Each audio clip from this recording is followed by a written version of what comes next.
بسم اللہ الرحمن الرحیم نحمدہ ونصلی ونسلم علی رسولہ الکریم اما بعد۔ ہمارے روزے کے دو دشمن ہیں، ایک شیطان ہے اور ایک ہم خود ہیں۔ جو شیطان ہے اس کو تو اللہ نے بند کر دیا، اور دوسرا جو دشمن ہے وہ ہمارا نفس ہے۔ ہمارا نفس ہمارے روزے کو نقصان پہنچاتا ہے، گناہوں کے ذریعے سے، فضولیات کے ذریعے سے۔ من حسن الاسلام المرء ان ترکہ ما لا یعنی، نبی علیہ الصلوۃ والسلام کا ارشاد ہے۔ وہ ارشاد سننے سے پہلے ایک بات سمجھ لیں۔ امام ابو داؤد نے 4 لاکھ احادیث میں سے 4 احادیث کا انتخاب کیا، 4,000 احادیث کا انتخاب کیا، اور اپنی کتاب ابو داؤد شریف میں 4,000 احادیث لکھی ہیں۔ اور ان 4,000 احادیث میں سے فرماتے ہیں کہ میں اگر نکالوں خلاصہ تو 4 احادیث کے اندر وہ خلاصہ آتا ہے کہ ان 4,000 احادیث کو اگر جمع کیا جائے تو 4 حدیثوں میں آتی ہے۔ وہ 4 حدیثیں پھر کبھی عرض کروں گا، لیکن اس میں سے ایک حدیث ہے من حسن الاسلام المرئی ان ترکہ ما لا یعنی۔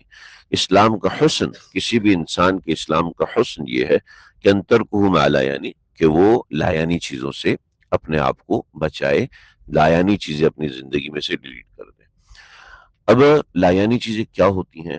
لایانی چیزیں یہ ہوتی ہیں کہ جن کا براہ راست آپ کی زندگی سے کوئی واسطہ نہیں، واسطہ در واسطہ انڈائریکٹلی آپ کی زندگی پہ کوئی چیز افیکٹ کر رہی ہے تو ٹھیک ہے، وہ تو ہزاروں چیزیں ہیں، مگر جو ڈائریکٹلی آپ کی زندگی پہ افیکٹ کرنے والی چیزیں ہیں وہ اور ہیں۔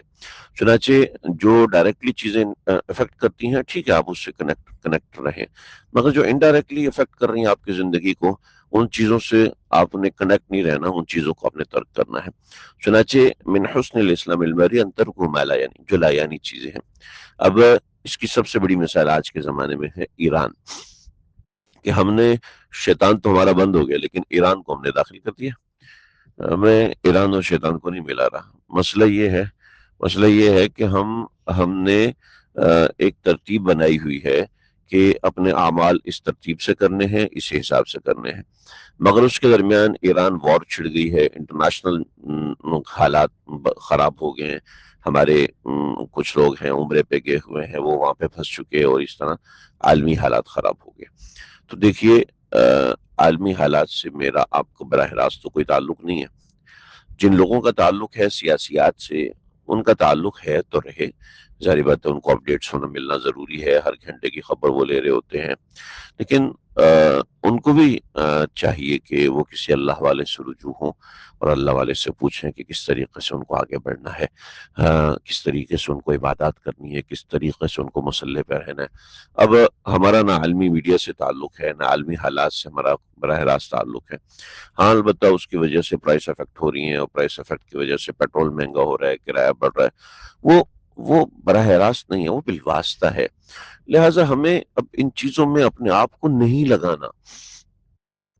ہماری قوم کا ایک منشور ہے، ہم سوشل میڈیا پہ گھنٹوں ایران کو دیکھا، اور ایران کو دیکھتے ہوئے جناب ایسے اپنے آپ کو آگے بڑھایا۔ جیسے میں نے ایک مثال دی ہے، پیچھے والا آڈیو کلپ میں نے بھیجا تھا مگر اس کی آواز خراب تھی، اس لیے میں دوبارہ بھیج رہا ہوں۔ اب حضرات وہ بھی سنیں گے تو انشاءاللہ امید ہے فائدہ مند ہوگی، کیونکہ میں یاد کر کے تو نہیں بات کرتا، اس میں چند اور باتیں بھی بتائی ہوئی، آپ ان کو سن لیں گے تو انشاءاللہ نفع مند ہوگا۔ ہم ایک چکر والے جھولے پہ بیٹھتے ہیں، تو چکر والے جھولے پہ بیٹھ کے صرف انجوائے نہیں ہو رہا ہوتا، بلکہ کبھی چکر آ رہے ہوتے ہیں، کبھی چیخیں سنائی دے رہی ہوتی ہیں، ہوا تیز چل رہی ہوتی ہے، اور الٹا سیدھا گھومنا، الٹا سیدھا ہونے کا ایکسپیرینس ہو رہا ہوتا ہے، اور مختلف قسم کی چیزیں ہوتی ہیں۔ پھر ہمارے جو ایسے لوگ ہیں جو دماغ کے کمزور ہیں، ان کے دماغ میں طاقت آ رہی ہوتی ہے، بہت سے فائدے ہیں اس کے۔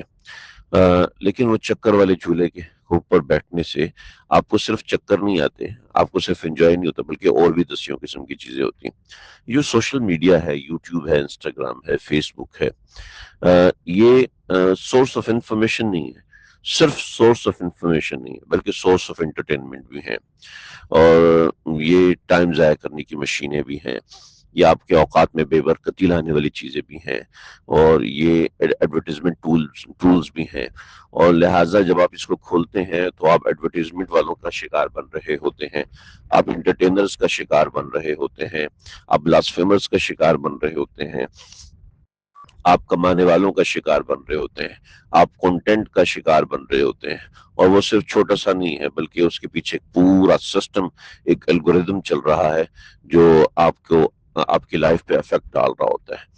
اب آپ نے کھولا ایران کو دیکھنے کے لیے، انٹرنیشنل میڈیا کو کھولا، انٹرنیشنل میڈیا میں جو پائے کے صحافی ہیں وہ بیٹھے ہوئے ہیں۔ ظاہری بات ہے جس نے 40 سال صحافت میں لگائے، 20 سال صحافت میں لگائے، کوئی انٹرپرنور ہے، کوئی ایک جدید اور نیا قسم کا صحافی ہے، وہ سب آپ کو اپنا ایکسپیرینس دے رہا ہوتا ہے۔ کسی سے آپ اتفاق کر رہے ہوتے ہیں، کسی سے آپ اختلاف کر رہے ہوتے ہیں، وہ آپ کو ایسے جکڑ لیتا ہے کہ آپ سمجھ رہے تھے میرا مذہبی، میرا دینی، میرا ملی پہلا فریضہ ہے کہ میں اس کو منہ توڑ جواب دوں، یا اس کی میں حمایت کروں، اس کو میں لائک کروں، اس کو میں فالو کروں، اس کے پیچھے میں چلوں۔ وہ آپ کو ایسے بنا دیتا ہے کہ جیسے آپ کا یہ مذہبی فریضہ ہے۔ چنانچہ آپ جب اس میں لگ جاتے ہیں تو آدھا گھنٹہ گیا، 1 گھنٹہ گیا، 2 گھنٹے گئے، پھر اس کے ساتھ اور چیزیں افیکٹ کر رہی ہوتی ہیں۔ بھائی ایران سے میرا اور آپ کا کیا واسطہ ہے؟ براہ راست کی بات کر رہا ہوں کہ نہ میں سیاست میں ہوں، نہ میں سیاسی پارٹی کا لیڈر ہوں، نہ مجھے سیاست سے کوئی لینا دینا ہے، نہ ایسے معاملات ہیں کہ میرا سیاست میں کوئی کنٹریبیوشن ہے، تو مجھے کیا پڑی ہے، میں اپنے رمضان کی قیمتی لمحات اس کے اندر ضائع کر رہا ہوں۔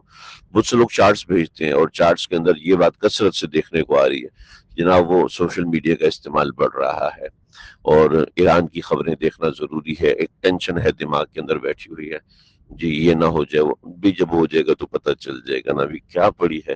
ہم گھنٹوں گھنٹوں اس کے پیچھے لگا دیتے ہیں، جب خود کو ہم اس نیٹ کے اندر لے کے آتے ہیں، جال میں لے کے آتے ہیں، تو یہ جال ہمیں کھینچتا ہے اور یہ جال ہمیں جکڑتا ہے، کھال میں گھستا ہے، اور ہمیں پتہ ہی نہیں ہے کہ ہم نے اپنے آپ کو کس طریقے سے اس میں ڈال دیا۔ ہمارے بعض حضرات کہتے ہیں انٹرنیٹ کا مطلب انٹر دا نیٹ، یعنی جال کے اندر داخل ہونا۔ یہ کیوں کھولتے ہیں ایسی چیزیں کہ جس کی وجہ سے آپ کے اوقات ضائع ہو، لمحات قیمتی ہیں۔ آدھا رمضان گزر گیا، آج 15 رمضان پاکستان میں ہے، اور جو ایڈوانس ٹائم زون میں ہے ان کو آج 16 رمضان ہو گئی۔ آدھا رمضان گیا، اب ہمارے پاس آدھا رمضان باقی ہے اور دوسروں کے پاس آدھے سے بھی کم رمضان باقی۔ امید ہے 30 روزے ہوں گے، غالب گمان ہے اس مرتبہ، کیونکہ چاند بہت باریک دکھا تھا اور 29 کا دکھا تھا، تو 30 روزے ہوں گے۔ بٹ آپ کو ان اوقات کی قدر کرنی ہے، دوبارہ بوسٹر لیں، دوبارہ اپنے آپ کو بوسٹ کریں، اپنے آپ کو آگے بڑھائیں، جو عوارضات ہے، کمیاں ہیں، ان کو اپنی زندگی میں سے نکالیں اور آگے بڑھنے کی کوشش کریں۔ ان اوقات کو سوشل میڈیا کے حوالے نہ کریں، ان اوقات کو قرآن کے حوالے کریں، ان اوقات کو ذکر اللہ کے حوالے کریں، ان اوقات کو نیک اعمال اور اعمال صالحہ کے حوالے کریں۔ ان اوقات کے اندر اللہ کو یاد کرنا ہے۔ جتنا جتنا جتنا آپ سوشل میڈیا کو وقت دیں گے، اتنا آپ اپنے آپ کو برباد کریں گے۔ بھی خامنائی شہید ہوئے یا خامنائی ہلاک ہوئے، ہمارا اس سے کیا واسطہ بھائی؟ نہ آپ عالم ہیں، نہ آپ مفتی ہیں۔ ایک صاحب نے مجھے فون کیا، جی حضرت یہاں پہ ہمارے آفس میں بحث چل رہی ہے، کوئی 2-2.5 گھنٹے ہو چکے کہ خامنائی شہید ہوئے ہیں یا ہلاک ہوئے ہیں، اور جو ان کو شہید کہہ رہے ہیں ان کا کیا حکم ہے، اور جو ان کو ہلاک ہونا کہہ رہے ہیں اس کا کیا حکم ہے۔ میں نے کتنے لوگ ہیں؟ جی ہم 15 کولیگز ہیں، اور مستقل واٹس ایپ سے بحث شروع ہوئی تھی اور پھر ہم اس پہ آگے کہ فلاں نے، ہمارے باس نے لگایا کہ ہلاک ہو گئے، فلاں باس نے لگایا کہ شہید ہو گئے۔ تو میں نے ان سے عرض کیا کہ بھائی مجھے یہ بتاؤ کہ پلاسٹک پائپ کیسے بنتا ہے؟ میں نے کہا جی میں کوئی انجینئر تو نہیں، میں نے کہا بتایا تو صحیح پلاسٹک پائپ کی مینوفیکچرنگ کیسے ہوتی ہے؟ پھر میرا اس سے کیا واسطہ؟ میں نے ان سے کہا بھائی آپ کہاں رہتے ہیں؟ جی میں فلیٹ میں رہتا ہوں۔ میں نے کہا فلیٹ میں واش روم ہوتے ہیں؟ جی ہوتے ہیں۔ اس میں پلاسٹک پائپ لگے ہوتے ہیں نا؟ ٹھیک ہے۔ میں نے کہا گھر کی وائرنگ ہوتی ہے نا، اس میں پلاسٹک پائپس لگے ہوتے ہیں، کاربن فائبر بھی لگا ہوتا ہے، پلاسٹک بھی لگا ہوتا ہے، اس میں کاربن فائبر کا مکسر ہوتا ہے اور ایسا ہوتا ہے۔ حضرت میں آپ سے خامنائی کے بارے میں پوچھ رہا ہوں۔ میں نے کہا بھائی جیسے آپ کا پائپ سے واسطہ نہیں ہے کہ وہ کیسے مینوفیکچر ہوتا ہے، ایسے ہی آپ کا ان مسائل سے بھی واسطہ نہیں ہے۔ آپ لوگوں نے 1.5 گھنٹہ ضائع کر دیا، آفس کا کام بھی نہیں کیا، اور 1.5 گھنٹہ آپ لوگوں نے ایک فضول چیز میں ضائع کر دیا جو کہ آپ کا کام ہی نہیں ہے۔ یہ علماء کا کام ہے کہ وہ بتائیں گے کہ شہادت ہوئی یا ہلاکت ہوئی. اب جو بلیو کرتے ہیں کہ وہ مسلمان ہے وہ کہتے ہیں شہادت ہوئی، جو بلیو کرتے ہیں کہ وہ مسلمان نہیں ہے تو وہ کہتے ہیں ہلاکت ہوئی. بس اتنی سی بات ہے. اب آپ جا کے پوری دنیا سے لڑائی کریں نا، آپ فلاں نیوز والے ہیں ان سے جا کے لڑائی کریں، جی آپ کیوں اس کو مسلمان نہیں سمجھ، بھئی آپ کا کام ہی نہیں ہے، آپ کا اس سے واسطہ نہیں ہے کہ وہ ہلاک ہوئے یا شہید ہوئے، آپ کا اس سے واسطہ نہیں ہے نہ ہمارا واسطہ. بھی زیادہ تکلیف ہے تو کسی مفتی سے پوچھ لو، ورنہ آپ کے کوئی چاچا ماموں تو نہیں تھے نا کہ آپ اس میں پڑے ہوئے ہیں کہ جی اتنا وقت ضائع کرتی ہے، اتنا قیمتی وقت ہے اس کو برباد کر دیا کہ وہ شہید ہوا. جی مجھے انفارمیشن ہونی چاہیے. تو میں نے کہا پائپ کی انفارمیشن کیوں نہیں ہے آپ کو، حالانکہ اس سے تو آپ کے گھر کا براہ راست واسطہ ہے. پائپ کی انفارمیشن کیوں نہیں ہے، پودوں کی انفارمیشن کیوں نہیں ہے، کنسٹرکشن کی انفارمیشن کیوں نہیں ہے آپ کو، گاڑیاں کیسے بنتی ہیں اس کی انفارمیشن کیوں نہیں ہے، ہماری جو ہیلتھ سسٹم ہے اس کی انفارمیشن کیوں نہیں ہے آپ کو. ارے بھائی ہیلتھ انفارمیشن ڈاکٹر جانے، کنسٹرکشن انفارمیشن ٹھیکیدار جانے، اور مجھے ان چیزوں میں نہیں پڑنا بھائی. جو آپ کا کام ہے وہ کیجئے، جس کی آپ کو ضرورت ہے وہ کیجئے. آپ کے بچوں کو آپ کے محبت کی ضرورت ہے، توجہ کی ضرورت ہے، حسن اخلاق کی ضرورت ہے، للہیت کی ضرورت ہے، اس کے اوپر محنت کیجئے. آپ کو قرآن کی ضرورت ہے، اس پہ محنت کیجئے.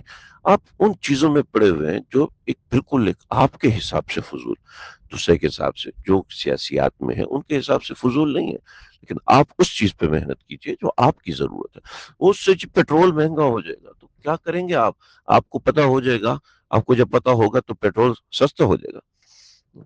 تو بھائی ان چیزوں میں آپ کا، اور آپ کو پتہ چل جائے گا تو پیٹرول مہنگا ہو جائے گا. آپ کے بلیف سسٹم، آپ کے پتہ ہونے سے اس کا کوئی واسطہ تعلق نہیں ہے. ہاں آپ کو کہیں نہ کہیں سے اطلاع تو مل ہی جائے گی نا، اس میں کون سی ایسی بات ہے. اللہ تعالیٰ ہماری حفاظت فرمائے. اپنے اوقات کو ضائع نہ کریں، اپنے آپ کو بچائیں اس چکر سے، اپنے آپ کو نکالیں ان سب چیزوں سے، اور اللہ تعالیٰ سے رجوع بنائیے، اللہ سے تعلق بنائیے. اور یہ رمضان اس تعلق بنانے کا ذریعہ ہے. سوشل میڈیا سے اپنے آپ کو نکالیے بھائی، اللہ کے واسطے نکالیے، نکل جائے گا یہ آپ کا رمضان. میں نہیں کہتا یہ فلاں کی سازش ہے کہ اس نے رمضان میں کیا بھائی، نہ مجھے یہ کہنا ہے، نہ میں ایسا سمجھتا ہوں، نہ مجھے کوئی اس کے اوپر کوئی کامنٹ دینے ہیں، اور نہ ہی آپ کو دینے چاہیے کہ آپ اس طرح ان چیزوں میں فضولیات میں لگیں.